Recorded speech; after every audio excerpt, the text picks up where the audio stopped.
So the first of the kits I'm going to show you how to put up are the white Muscari kits.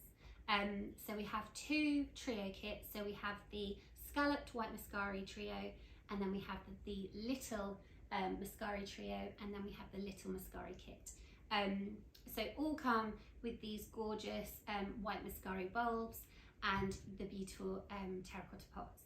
So for the scalloped white Muscari kit, it comes in these 10 centimetre sort of delicately scalloped pots and their saucers, there's 3 of those. For the little white Muscari kit, they come in these adorable little 8.5 centimetre pots with the scalloped edge as well. They're in that sort of soft grey and quite a new pot to our collection. They were a sellout last month, so we brought them back. Very, very cute. So that's another sort of trio, perfect for tablescaping. And then the third kit for the Muscari is this, the little Muscari kit. Now, this is one of my favourite pots. I love the height of it, slightly different. I have quite a few of these at home. My makeup brushes are actually in one of these. I just think they're a really versatile pot. Look really lovely on their own with nothing in. Same with all of these pots, to be fair. Look lovely on their own. Can be used for other things, makeup brushes, for example. And also just, yeah, look beautiful with the Muscari. So that's the little Muscari kit. Now this one is quite old. I potted this up when we did the photo shoot for the kit. So 3 weeks ago, so it's still going strong, probably on its last legs. I might get another week out of it. I have neglected it somewhat, to be fair, probably haven't washed it for a while. I'm not practicing what I preach here. Yeah, I've neglected this one, I feel really bad. But I will tell you how to sort of keep the bulbs so you can plant them in the garden. So I'll tell you that a little bit more about that in a minute. So I'm going to pot up one of the kits because it's the same technique for all 3. But I'm actually going to show you 2 techniques so you can choose how you pot up. Only one of those techniques is relevant for the little one, but I will go through that so it will all become clear. Okay, so in your kits you will have your gravel, your compost and your 3 different types of moss. You will have your pots or pot and your Muscari bulbs. So in the slightly larger trio you will have 3 pots of Muscari. In the grey little trio, you will have 2 because those 2 get split up and divided amongst the 3 pots because these are obviously too big to go in the 8.5. And then for the little Muscari, you get 1 pot and that can just go straight in, but I will explain how to do that now. Okay, so you're going to start by adding in your gravel. So just split it. If you've got a trio, just split it amongst the pots. You don't need loads. It's purely just to add an extra bit of drainage, but in our compost we add a significant amount of horticultural grit. The reason being that then your plants and your bulbs will last longer because the drainage is there. So it's all about drainage for most of the plants that we put in our kits. Okay, so you're then going to add your compost. Now I'm going to show you one technique first. So I'm just literally going to put the smallest sprinkle of compost on top of that gravel. I'm then going to take my Muscari and after giving it a water, I'm going to take it out of the plant pot and simply place it in and then just gently push it down. And that is it. It fits perfectly. You don't need any more compost. You will have more compost in your kit because you might choose to do it the other way, which I'm going to show in a sec. And that's it. And then you quite simply add in the moss, which we'll do at the end. So that is the first technique. Simply put a little layer of compost on the bottom after your gravel. Take your Muscari out of the plant pot and put it in and gently push it down. And it fits perfectly. Okay, so that's the option 1. The other technique that you can do is you can add in more of your compost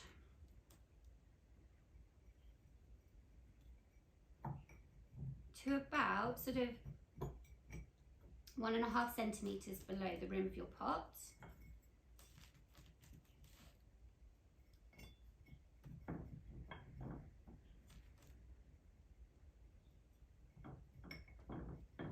Okay, And then you simply take your bulbs, you take them out of their pot,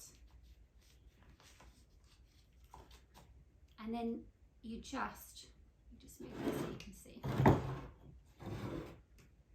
Start breaking them apart, just gently, but you know, you can be assertive with them. It's not going to kill them, I promise. So you're taking them apart, and then you're taking bulb by bulb. I like to twist it in the palm of my hand and make a kind of nest underneath the bulb of their roots, and then you simply give it a jiggle and place it into and sort of on top of the compost. Doesn't need, you know, a little hole to sit in. You simply sit it on top. Now with this technique, you might not fit all of the bulbs in. So whether that's a good thing for you, because then you can put them in, you know, the ones that are left over, you put those in something else. Or if you really want all of the bulbs in each pot, I would do the first technique, which is simply just popping your plant pot in. Okay.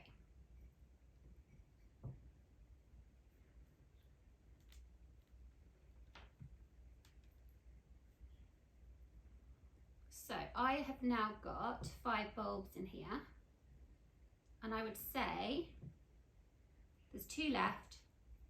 Not sure I'm going to fit them in. I probably could. Do you know what? I'll show you one with all of the bulbs in, where you just sort of push them together a bit more.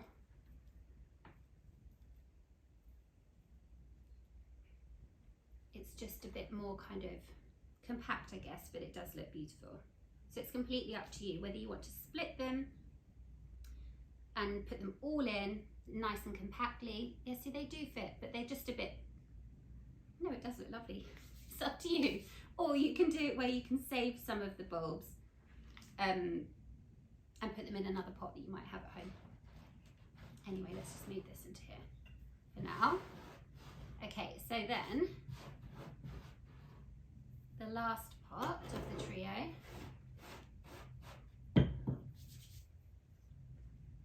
Let's divide that up again. So with the grey little Muscari trio, you would be using, because you've got 2 pots of bulbs, you would be using about 4 bulbs per pot. Okay, so just gently taking them apart, giving them a little twist, just pushing them down. Now I guess if you don't want to use all the bulbs, you will have more space for more moss. So if that's something that you really like the look of this and the aesthetic of all the moss, then put less bulbs in, and you know, put the extras in another pot that you might have at home. So I'm going to put 5 in there, so that leaves me 2. So if, for example, you did this technique for all of your pots, you would and used only 5 bulbs, you would have about 6 bulbs left spare that you can put in something else if you want to, or you can do either one. So can you see there, this one is sort of, you know, quite sort of, I don't know what the word is, quite structured, you know, it's just been placed in there. The bulbs are how they were grown in the pot. Then this one is, they've all been taken apart and they've all been pushed in and like compacted together. And then this one is a little bit more spaced out. In my opinion, I probably like this one. Looking at it from here, this one the best, excuse me. But you know, you choose whichever method you would rather. I'm just going to put those in there for now. And then we can move on to our moss.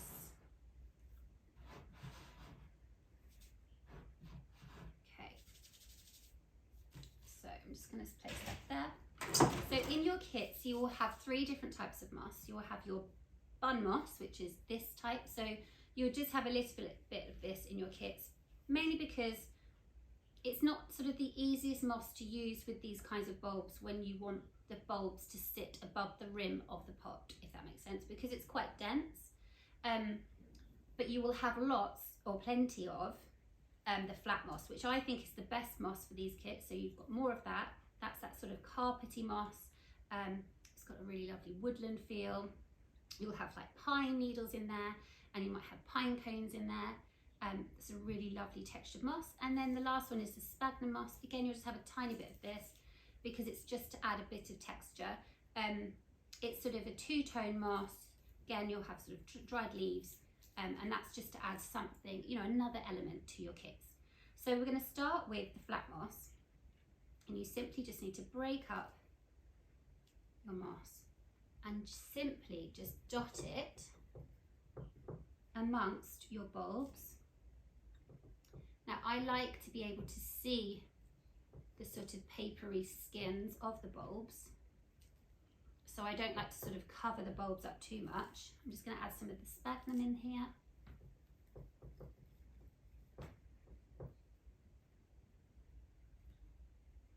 And obviously it's up to you how sort of neat you want it to look. I quite like it when it's all kind of flowing over the sides. Let's do this one. So this is the one with just 5 bulbs in.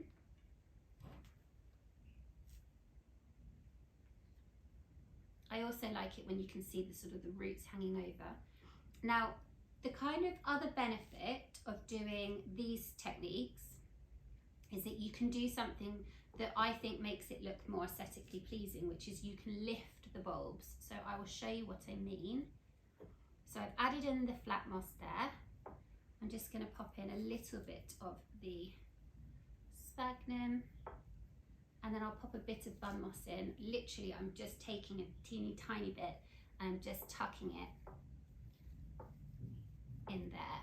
Now, the bulb kind of lift technique is really just so that you get the look of that papery bulb, and it's just another textural element. So you're simply going to put your fingers either side of the bulb and just gently lift it up. You see there? So I've lifted it all the way up so you can see the bulb, and then I'm just going to gently sort of just push it back down, but not under the moss. So the moss sort of almost goes under the bulb, but you've got the roots under the moss. So you're just going to, again, lift the bulb and then push it down a bit. Lift the bulb, push it down. Lift the bulb, push it down. One of the more satisfying things to do. Okay, and there, as you can see, you can now see these lovely little bulbs above the moss, whereas in this technique they're more sort of nestled amongst the moss. You can't see them as well. There. And then this is the one where we've used all the bulbs excuse me, so it's a little bit more kind of crowded, and not in a bad way, in my opinion. Just, you know, you can imagine the florals you'll get when they bloom. Now these are super fresh, so yours will be very similar to this. Pop a bit of sphagnum in, and then a tiny bit of the bun moss. I'm going to take the roots off the back of this, so you simply just pinch and pull off the kind of browner backing of the bun moss, and then I'm just going to tuck it in. Okay, so now I'm going to start lifting. Actually, I'm just going to put a bit more there. Okay, so now we're going to lift these bulbs. Can you see the difference? You can see that gorgeous sort of contrast.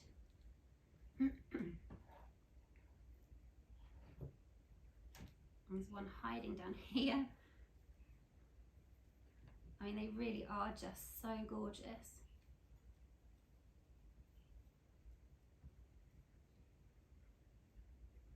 I just think they're joy in a pot. Okay, so those are all now potted up, and I'm going to add in the birch twigs. So in your kit, you will have a sort of a little bundle of birch twigs. They're just to add sort of 2 different elements really. One is aesthetics, it just looks really pretty and sort of woodlandy and textured and rustic. And then the other reason we add them in is just to provide a little bit of structure and support to the blooms when they flower. Mainly because they just become a little bit top heavy. And you know, as you can see, this one is leaning against this twig, this one's leaning against this twig, and they are happy and they're sort of entwined and gorgeous. So I'll add these birch twigs in, and then we'll go through some care. So in your bundle, you just simply cut them down or have them as long as you want them.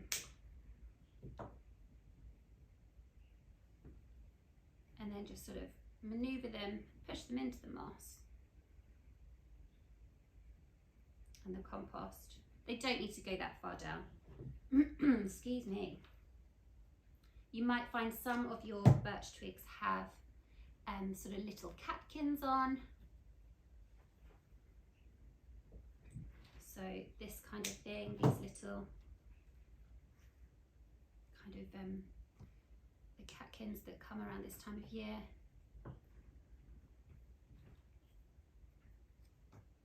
Wait.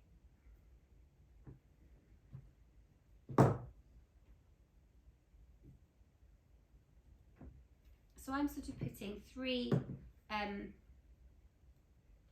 sort of stems of the birch in each one, and you can you'll probably have more than 3, but it's up to you how much you put in.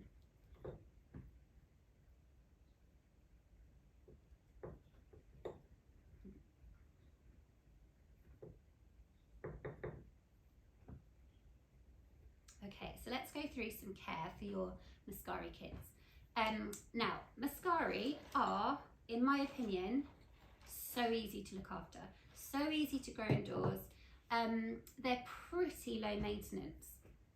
What they do need is some sunlight, so they can go on a windowsill or on a table that you've got windows sort of, you know, the sunlight coming through. They need to be as cool as possible. It's not a big deal if they're in, you know, like a warm room. It doesn't really matter. The only difference that will happen is that they will become a little bit more leggy. So these have been kept in the studio. It's pretty cool in here, hence the gone for comfort with the jumper. You know, it's not sort of, you know, we're not talking like 21 degrees in here. It's probably around the sort of 17 mark in here. And they do really well. They don't go leggy at all. And you know, like I said, this one has been there for weeks and it's doing fine. So the warmer the room, the quicker the stems grow, and therefore the weaker they are. So if you can, keep your pots in somewhere as cool as possible, but don't worry about it if you don't have anywhere cool in your home. Lots of nice sunlight, but again, don't worry too much. They'll still do fine with, you know, like a north-facing room, and keep the soil nice and damp. Don't overwater, because then you run the risk of root rot. But the benefit that we have with the source is that you can tip out the water. So water them so that the soil, not just the moss, the soil underneath is nice and damp, and then remove any excess water that you have in your sources. And then once they've gone over, so these are kind of, I reckon, yeah, about another week I'll have, I think. Some of them are starting to go brown in the little white bells, the ones at the bottom. So you quite simply deadhead by snipping at the base of the bulb. So you're simply taking the floral off. If it's still okay, you can stick that in a bud vase if you want. It'll give you, you'll probably get a couple of days out of it. And then once all of your florals have gone over, you take them all off and you leave the leaves on your bulb. So for example, here, imagine this little guy's not here and I've snipped him off, he's grown and I've snipped him off. You just want the bulb with the shoots. Okay, you leave those to go yellow. So let them go yellow. What that means is those nutrients that are in those shoots are going back into the bulb. You're really benefiting from the word that I can't say, the photosynthesis.